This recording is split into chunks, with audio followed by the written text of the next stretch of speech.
So me and many others agree that Fall Out Boy definitely rebounded from their 2018 album that was Mania with their most recent record, So Much for Stardust, which came out in late March. It was their first record in 5 years, and it saw the band kind of returning to a familiar form of alternative rock while also sticking with the pop tendencies that they were using on their past 3 records. However, it was kind of less there than it usually was, as they said that this would have probably been the type of album they would have released after Fully Ado had they not have taken the hiatus and had Fully Ado had just done better with critics in a sense. I mean, I feel like nowadays that album's a cult classic and many people's favorite Fall Out Boy record, but back then it wasn't received very well. Now, the album has 13 tracks, but since I'm ranking the track listing from worst to best, and 2 of those tracks are technically interludes, I will not be including those tracks on here. So, we're going from 11 to 1, what I think is the worst to the best song on Fall Out Boy's new record, So Much for Stardust. Now keep in mind, this is just my opinion. My list is going to differ from yours, but you know, there's just some songs that stick with me more, and maybe there's just some songs that are okay and need to do a little bit more to maybe gain my full attention. But for now, let's just get it going with what I think is the worst song on the new album.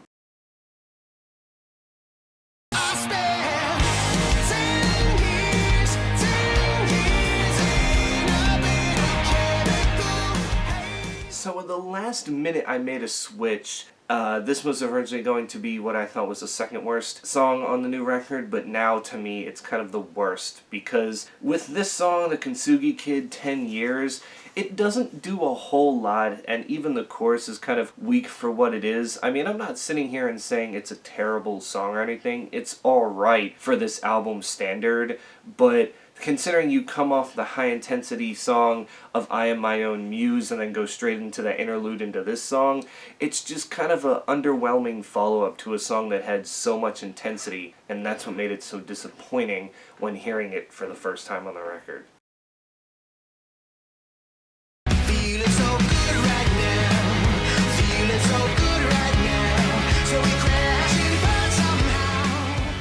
Then at number 10, the one I originally had slated as the worst song on the record has kind of grown on me a little bit, that being the song So Good Right Now, the 6th track on the record. Now, this one to me, the reason it wasn't one of my favorites when I first heard it was because it had the tendencies of the bad that we were getting from Fall Out Boy over the past 3 records. Like, the millennial wah-oh-ohs are a little off-putting, but one thing I will give the song, and the reason I decided to put it over the Kinsugi Kid, is because it's a song that, you know, I can see people having fun with. It's a very high-intensity song, and plus, I just like the lyrics of feeling so good right now, but we're gonna crash and burn somehow, as it's kind of like optimistic and pessimistic at the same time. It's like a sarcastic little saying there, and again, it's grown on me a little since I've gotten more listens to it.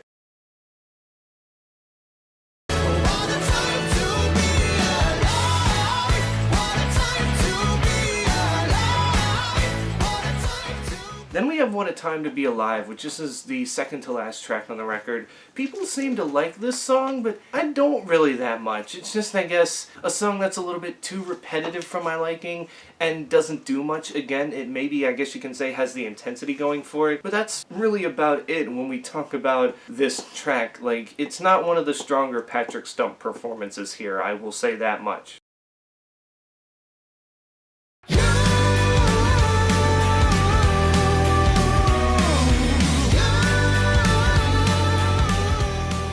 Flu Game comes in at number 8. This is the 9th track on the record. It's fine, I guess. I mean, the chorus keeps the song going, but again, I think that's the main problem, is that's really all it has going for it, is the chorus. If the verses and other parts of the songs were able to, you know, hold it down a little bit more, I feel like the song could be ranked higher, but in the end, we're just kind of left with something where, like, okay, that was fine, but, you know, give me a little bit something more.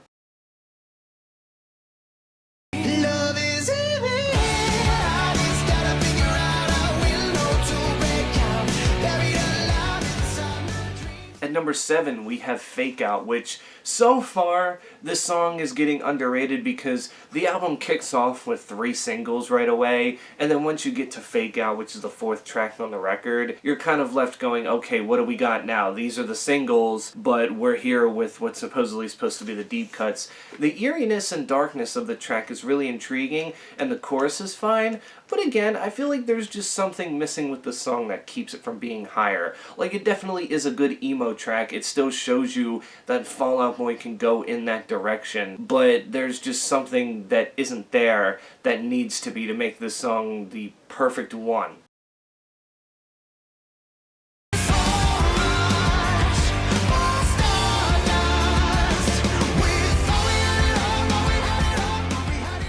The title track and the album finisher, So Much for Stardust, comes in at number 6 on my list for the sheer fact that, again, it's kind of okay. I mean, yeah, it was a song that I liked, but for a closing track, I feel like it could have done just a little bit more. Like, the intensity's there, but it is definitely really, really repetitive. Once you start getting to the end, it's just the same repeated chorus over and over again, doesn't really try to bring anything new to the table. So, again, this could have been a top 3 song if it finished off better.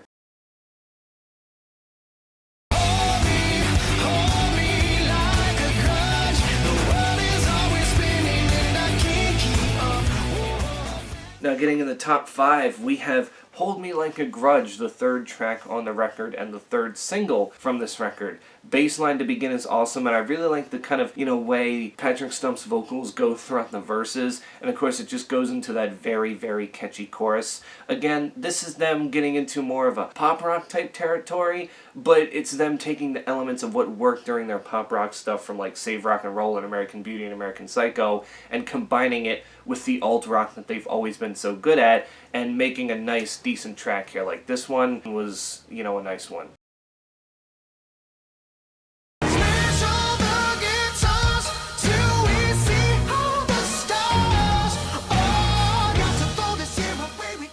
Number 4, we have I Am My Own Muse, one that I don't know if most people will get with because I think the orchestral parts are very off-putting, and to be honest with you, this definitely does sound like a, mainstream rock, sort of, what we're getting from maybe, say, Imagine Dragons in this sort of way.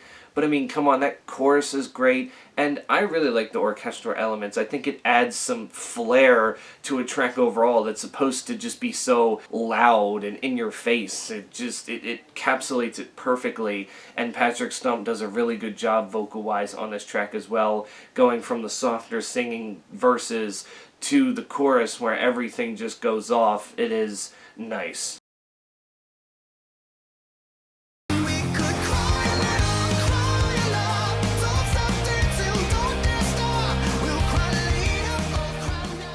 Number 3 is the 2nd track and the 2nd single we got from this record, Heartbreak. Feels so good. One that I was very iffy with when I first heard when they released it as a single, but when I got to listen to it on the album and have been listening to it more and more since I've listened to this album plenty of times to make this list, it's really, really grown on me and become one of my favorites. Again, this is kind of like Hold Me Like a Grudge, where it takes the best elements from the pop era Fall Out Boy and the rock era Fall Out Boy and just does an excellent job making a nice track here that kind of, it's kind of a weird follow-up to a good opening track like Love from the Other Side, but I think it kind of tells you after that song's over that Heartbreak Feels So Good kind of starts to tell you what the album's sound and dynamic overall is supposed to be, and again, it's just catchy as hell. You can't help but sing along to that chorus.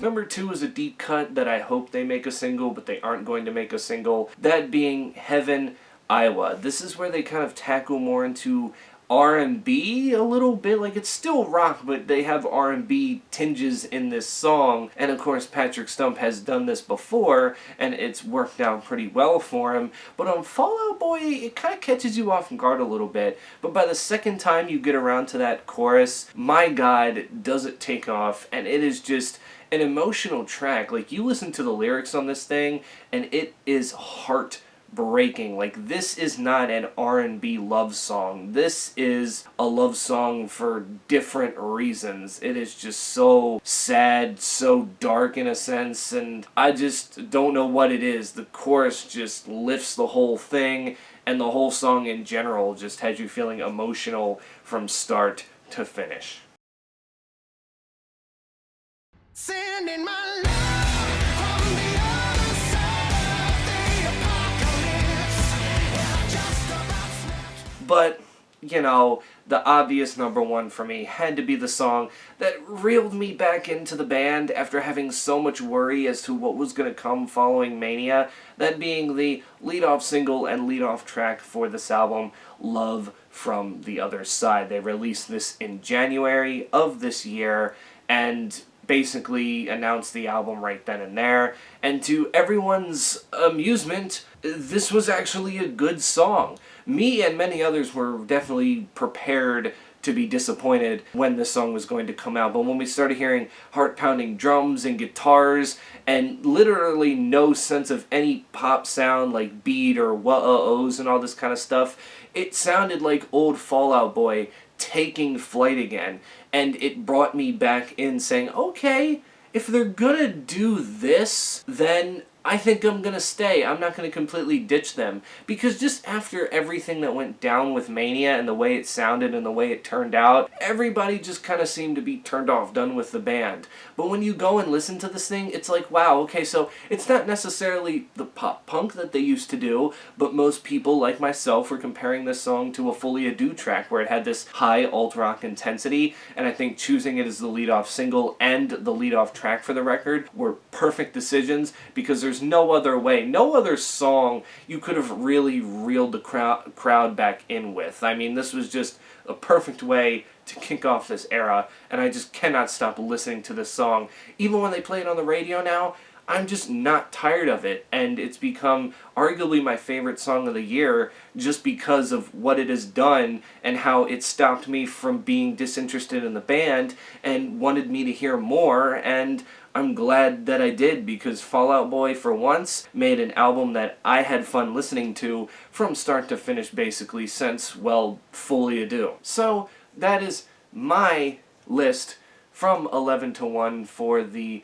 best and worst tracks off the new album, So Much for Stardust by Fall Out Boy. 11 being the worst, 1 being the best. I'd really love to see in your comments below, how would you rank the track listing from worst to best? You can feel free to include the interludes if you want to, but I'll say this, Pink Seashell is a nice introduction into I Am My Own Muse. They have the Ethan Hawke monologue from one of his movies I think does very well, and with Baby Annihilation, it's fine, I guess, but Pete Wentz can't help himself by just writing these cringy poems. Like, it was cool to hear his voice on a record again, but I was hoping he'd more kind of scream or sing in one way other than, you know, read off his cringy, like, so deep and emo poems. It just, I don't know, it kind of was weird, but that's just what I think. Again, you can tell me in the comments below what do you think, how would you rank your list, and until then, stay safe out there, and I will catch you all in the next one.